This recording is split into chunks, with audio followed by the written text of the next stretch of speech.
welcome to Balancing the Act. This is season 2, and today I am with two special guests of mine, Pallavi and Pradyuman.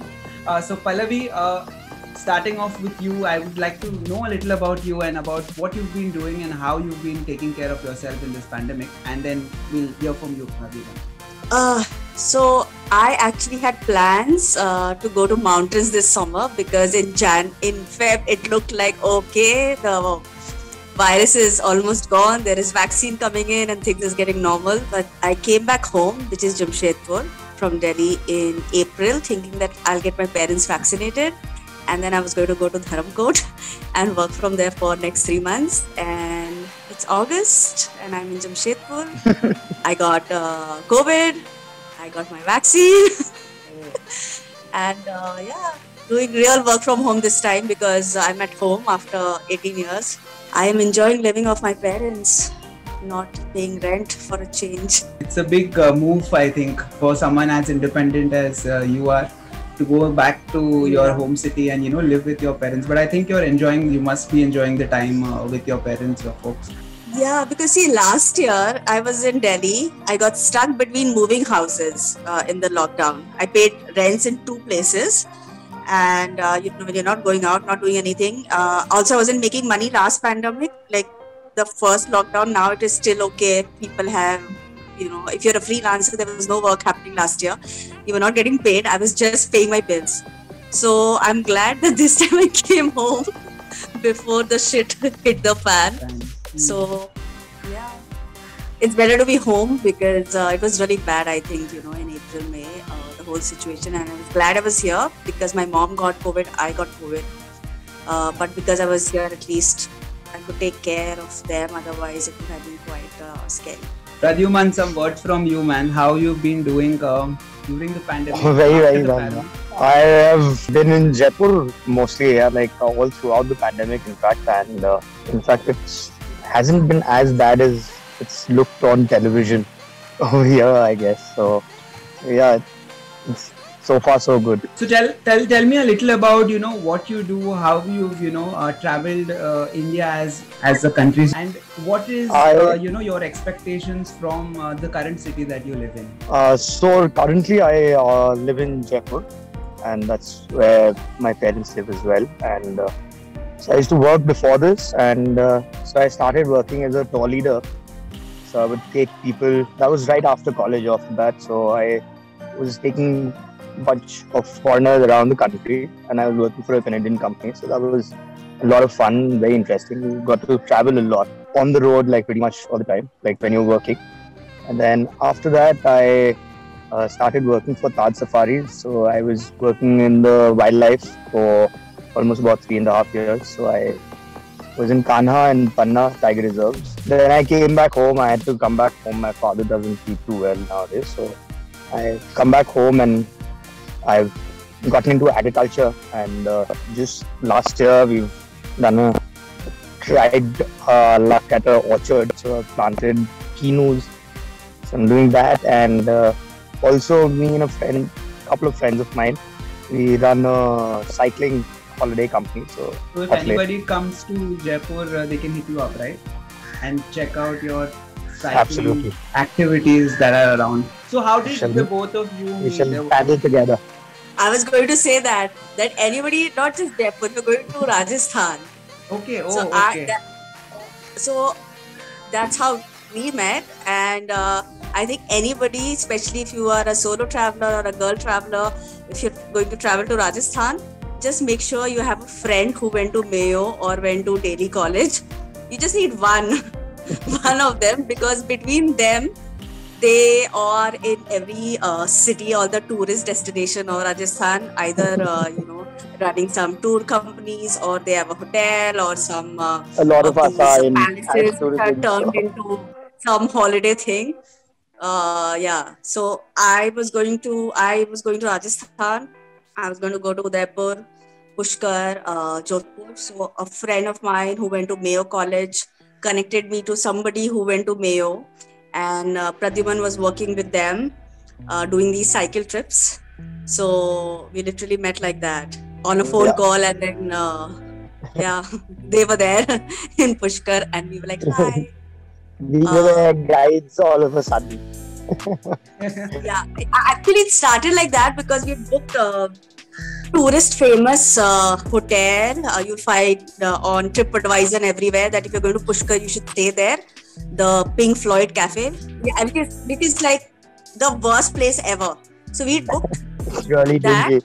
So, there and we entered that place, and thankfully these boys came there to meet us, and we left that hotel. We saw the room, it was so bad, and they literally rescued us and found us a very nice hotel to stay in. So don't go by it's from TripAdvisor. Newites. So can you tell us the right place to go? Like you told me what not to do, but tell us the right thing to do. Na? So if someone's listening, they actually get some value out of this. Pradyuman, I Yeah. think it's your Yeah, I think expertise. Pradyuman should tell us. I would really strongly recommend this place, which is a very dear friend's place also, but it's a beautiful place. It's called Gulab Niwas, and that's where we stayed. And so yeah, Gulab Niwas is pretty much, it's like atop of this little hill and pretty much the highest spot within the town of Pushkar. So you have like great vantage points, and you can you can just overlook the entire town, and the evenings just sitting by the pool. It's incredible. Yeah, they have a pool and the hospitality is beautiful, and they cost as much or little more than that Pink Floyd Cafe, which is they had dirty bedrooms, musty, very inhospitable. Gulab Niwas is very good. The hospitality was fantastic, other than of course whatever Pradyuman said Hmm. about this beautiful property, but very good hospitality. Staff and everybody is really nice. So tell me a little more about this adventure both of you had together of how this was planned off, what was finally executed, because whatever we plan is not always what is executed. So even the podcast, as you see. Exactly. So it was actually three girls going, and this was like girls trip is when you make more, you have more planning. So we had booked all these hotels and everything, and Udaipur was fine, but Pushkar didn't turn out well. Thankfully, I met Pradyuman there, and actually once we met them, they just showed us around. So the good part of the planning was, the good time to go to Pushkar is, I don't know if it still happens, but when the camel fair happens, which is Kartik Purnima. So that is the time. There are two beautiful things on Kartik Purnima. One is of course the camel fair, and the other is the ghats. The aarti on the ghats on Kartik Purnima is a different level. Yeah. It is crowded, it is overcrowded, but you just feel peace. It's weird because I am not somebody who likes to go to temples on these religious days when it is super crowded and people are pushing. But the kind of energy the ghats had that day, and also because Pradyuman was there and they knew which ghat to go, or where, how to do the aarti, or what are the protocols, that was helpful to have an insider. But it was beautiful. He can tell you more about the. Yeah, Pradyuman, I'm waiting for you to tell me about this, man. No, It I mean, sounds already like a thing. No, I mean basically during Kartik Purnima, I don't know if you want to know the mythological part of it, but Why not? it's Why just not? that Pushkar is called Tirthraj, and so it's the king of all the Tirths or the pilgrims for Hindus. So, and basically because that's the only temple of Brahma that is there historically.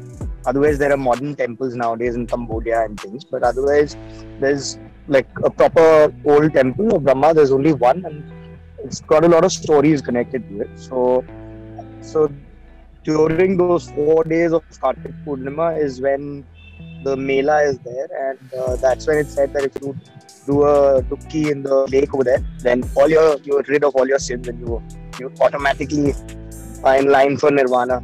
So yeah, it's a very auspicious day for most religious people who want to get rid of their sins. Yeah, so basically Pushkar, Brahma got a little. Brahma was basically cursed by his wife Savitri because he took another girl instead of Savitri for a I think for a puja or something, and then it was whatever. So then she cursed him, and then that's why Brahma only got one temple in the world. So that's why. And during those 4 days is when it's the most auspicious. I'm sorry, I just came out really, really wrong. But putting it shortly, that's how it is. I think I got the gist of it. But yeah, the gist of it is pretty much that. All right. So, how long do you suggest one takes, to plan such a trip to Pushkar or the Mela for that? I think 2 days is quite decent. I mean, Pushkar being a small little town, of course, if you want to be there for longer, it's a very cool place to be, and you can trek quite a bit around Pushkar and all of that. You can explore. But then I think just a regular trip for 2 days or to Pushkar is a good enough one, and it's not very far from Delhi either. Like if you were flying into Jaipur, that's very convenient. So it's only about an hour, 20 minutes from Jaipur, or like if you're driving from Delhi, it's about 6.5. So it's not very far. So it's very doable. Like a weekend is, I think, an ideal trip for Pushkar. Pallavi, how long was your trip? Yours was a girls' trip, and you had planned multiple cities. What was your trip like? It was, I think, 8 days or 10 days, because actually I had two friends who had come from London. Oh. So we were doing Udaipur, Pushkar, and Jodhpur, and between Pushkar, like on the way from Pushkar to Jodhpur is when we stopped at the Dargah. Basically, we put in 3 days, 2 days, 3 days per city with the travel, because between every city, if you're doing a road trip, it will be about 4 to 6 hours. So in terms of the safety and the time that you did it, were you feeling like it's something that all girls can do? Like if an 18-year-old wants to do such a trip, would you advise them to go ahead and do it? Yeah, I think anyways, because Rajasthan gets a lot of tourists, and their whole attitude towards tourists is very they are very open-hearted people, and they are very welcoming to tourists. They are very friendly. They are very helpful, and I think as girls, when you travel, even you need to do your homework. A lot of people keep telling me this. It's not that if you travel to Europe, it's safe if you are not going to be safe yourself, right? So there are certain things you need to do, starting from how you dress up. I'm all for dress whatever way you are, but when you're traveling locally, you also need to understand, right, that if you're going to travel in a village, they've not seen certain things, so you have to blend in. If you blend in, and you have to be nice. If you are nice, people are going to be nice. If you're going to throw tantrums, you're going to get shit. I think Udaipur was really nice and very friendly. Pushkar, because when we went during the camel fair, it is overcrowded. So there is no safety issues, I felt. It was, of course, very, very crowded and stuff like that. But I think it's pretty safe. So Pradyuman, your take on living the village life. What about what you're currently doing? How do you see this planning out in the future? And your thoughts on how different it is from the life that we live in a city in Mumbai, Delhi, and otherwise. Because most of the audience that listen to the podcast is from there. I would say it's different, but not necessarily good or bad. I think it's perspective. It's very, very different. It's got its own challenges, but I think it's very rewarding as well. I think it's more enriching to me, at least. I was in the city for some time. I wasn't necessarily working in the city pretty much, but then I think feel of being out in the nature has always made me or tempted me at least more. So it just makes more sense to be out there and not be in too many crowded places. Pallavi, from travel, what is your takeaway? You're also a fashion blogger and you've won several awards. What is your take on travel, like you mentioned in the conversation earlier, about blending in with the culture where you're going to, you're going to a particular place, you need to know what you're wearing and be aware, self-aware of those things. So what is your take on wherever you've roamed in India, and what is the final output that you think you bring to the table? For me personally, there's so much you learn from travel. even somebody like Pradyuman, I wouldn't be friends with him or known him if I wasn't traveling. And knowing about different cultures, food, there is just so much you learn. Like, it's only when I went to Pushkar and I came back and I read about this whole Brahma temple, Kartik Purnima, which is mythology. In general, we wouldn't. There was a very funny incident which happened. I don't know if Pradyuman remembers. So this other guy who was with us, his name is Dushyant. So Pradyuman, we asked him, what is the meaning of your name? And I have this habit of when I don't know something, I Google it then. Okay, so I was Googling and Pradyuman and me, we discussed. So we read this whole story about what was Dushyant and his whole background. And then when we were at the Ghats, there was this Baba, and these boys were chilling with this Baba who was there with his chilam. So Pradyuman and the Baba was obviously judging as the girls that, oh, ye shahar ki ladkiyan aayi hai, okay? So he was like this, and he was just talking to these boys who are locals and Rajasthani. So the Pradyuman just winked at me and then he's like, Baba, ये आपको पता है दुष्यंत का क्या background था? And then Baba wasn't very sure about the story. Then he looked at me and he said, Pallavi, do you know about Dushyant? And I was like, yes. So I said this whole story. And now for this Baba, suddenly his perspective. Baba was very impressed. Yeah, so Baba was like, oh, she looks like shahar ki ladki, but she knows our culture. So, he was like suddenly like, good girl, good girl. So I think travel teaches you so much. Maybe I would not open the book and learn things, but when you travel, you learn about culture, food, people, and just people. So Pradyuman, if you have to sum this up, learn from your life, any life lessons that you would want to give out? I think be patient and travel on. But maybe last ending words. I think we've said a lot of things which will be fun to hear, I feel. Just want your closing take on your life lessons. I think you should just do what makes you happy. That's what I have done. I have worked corporate and I was happy doing it. When I stopped enjoying it, I left. I have changed careers. I don't know if it's a good thing or a bad thing, but I would do things which makes you happy and you enjoy. I mean, say what Pradyuman said. If you like living somewhere, you live there. But I meet so many people in Bombay, in Delhi, who have corporate jobs, earning a lot of money, but they're not happy. What is the point of making that money or, going up the career ladder when you're not happy? Or if you're living for the weekend? Thank you so much, guys. You've been a pleasure to speak to. Thank you. Thank you so much, Pallavi, for giving me Pradyuman's contact and making this all happen. And Pradyuman, I will definitely meet you sometime in the future. Feel free to follow, like and share.